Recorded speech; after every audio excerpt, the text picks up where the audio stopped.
Мәліметтерме, бүгін сіздерге топқа бөлудің ерекше анимациялық тәсілін көрсеткім келіп тұр. Яғни топқа бөлудің оңай тәсілін. Ол үшін бізге мен онда шаблон жасап қойған болатынмын, бірақ сіздерге қайтадан басынан бастап көрсеткім келеді. Ол үшін біз вставкаға барамыз, фигураға барамыз. Кез келген фигурадан өзімізге керегін таңдап, және соның ішіне кез келген өзіміздің тобымыздың санын жазамыз. Мысалы, сіздерде 3 топ болса, 3 топ, және бала санына сәйкестендіріп жасайсыздар. 3 бала болса, 3 балаға, 4 бала болса, 4 балаға деген сияқты мына жасаған фигураларыңызды көбейтесіздер. Осылай көбейтіп шығып, және оның бетіне қазір макет қоятын боламыз. Міне, мен жасап дайындап қойғам алдын ала, сіздерге түсінікті болу үшін мынаны көрсетіп жатырмын. Енді бұл бізде PowerPoint бағдарламасында жасалады. Мен алдын ала осындай ара дайындап қойдым. Осы араны қазір ұшыратын боламын. Осы ара негізі мына топқа бөліну сандарының бетіне тұратын болады. Содан кейін ол ұшып кететін болады. Ұшып кеткен кезде астынан топтың саны шығады. Бала басқан кезде сол басқан фигураның қайтсан болса, сол топқа барып отыратын болады. Сондай жасайтын боламыз қазір. Енді бұл араларды да біз жайлап көбейтіп аламыз. Яғни бірнеше ара жасаймыз, өйткені біз барлығының бетіне қойып шығуымыз керек болады. Сондықтан бірнеше араны жасап, осылардың беттеріне қойып шығамыз. Сіздер бала санына сәйкестендіріп жасайсыздар. Мысалы, сені болса 10 бала болса 10 балаға, 5 бала болса 5 балаға деген сияқты, 20 бала болса 20 балаға 20 ара, 20 сан жасайсыздар.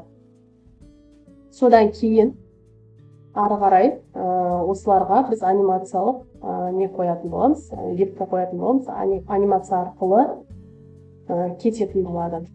Қазір сіздерге сол анимация жасау жолын түсіндірем. Бірінші анимацияға барамыз.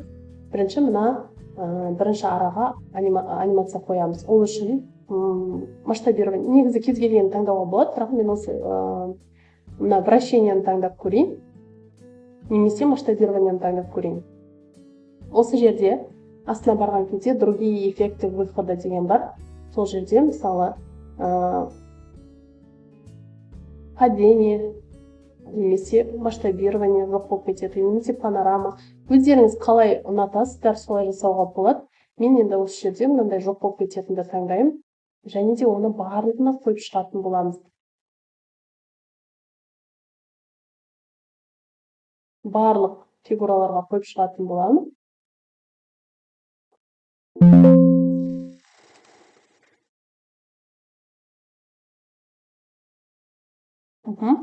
Осыны қойып шыққаннан кейін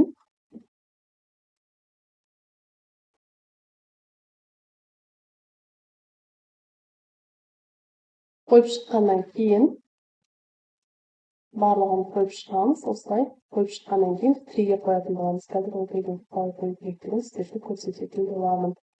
Осылай қойып шықтық. Енді біз область анимацияды ашып қоямыз, және мына фигураға барып, осы фигураның санын біліп аламыз. Саны бізде 17 екен.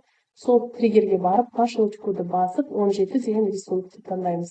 Дәл солай триггерге барып, пошелчкуды басып, бізде 16 санын көрсетер, 16 санын таңдаймыз. Яғни қай сурет, қай рисунктың санын көрсетеді, сол санға триггер жасайсыздар.